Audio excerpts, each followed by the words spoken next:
Sometimes I'm like, okay, Lord, how much do you want me to share? How much do you want me to keep to myself?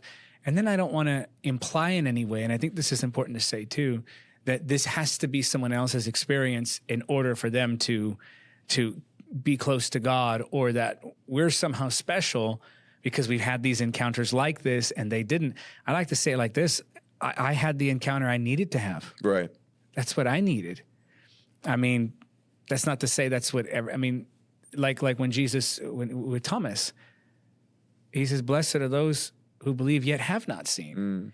And so I think sometimes the temptation is to hear these stories and maybe elevate the person sharing the testimony, or think of them as like this ultra special vessel who God has these special experiences for them and no one else. That's really good. But the reality is I was just so broken and so lost and so religious and so tangled up in my own messed up thinking that that's what I needed for God to bring me out of it.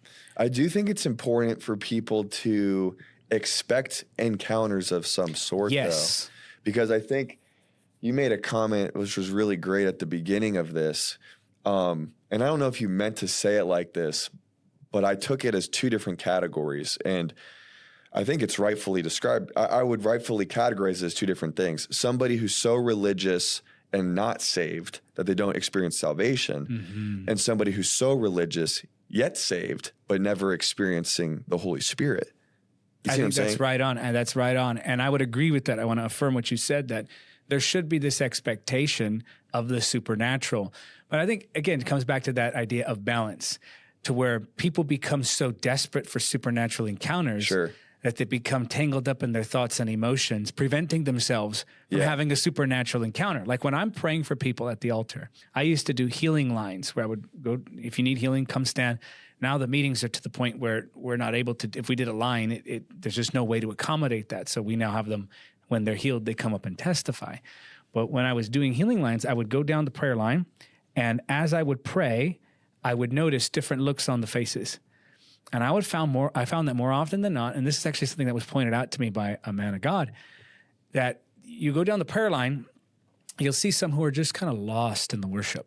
And this, again, this is not a hard line, like a rule that absolutely is always. Sure. Just generally speaking. Yeah, just an observation. The people who were just more given to that moment where they're focusing on the Lord, they more often than not experience the touch then.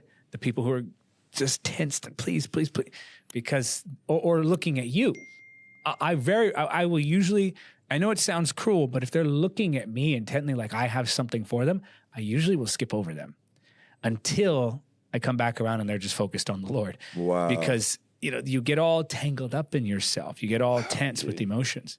That's a nugget that I think could unpack into a masterclass for ministers, like a whole separate conversation for ministers about how to create an environment where you don't quench the Holy Spirit. Because sometimes we think of quenching the Holy Spirit just by lack of faith or sin of like any sort. But, self-righteousness and trying to take the glory for yourself is absolutely a way that you can quench the move of the Holy Spirit, where someone's not focused on God, but they think you being a man of God, which is a huge privilege, but it's not, ultimately they don't need David, they don't need Cap, they need the Holy Spirit. If you enjoyed that clip and you want to watch another video like it, you can just click right over here. Or if you want to see my other channel, Directed Life, full-length interviews and really deep conversations, you can click over here.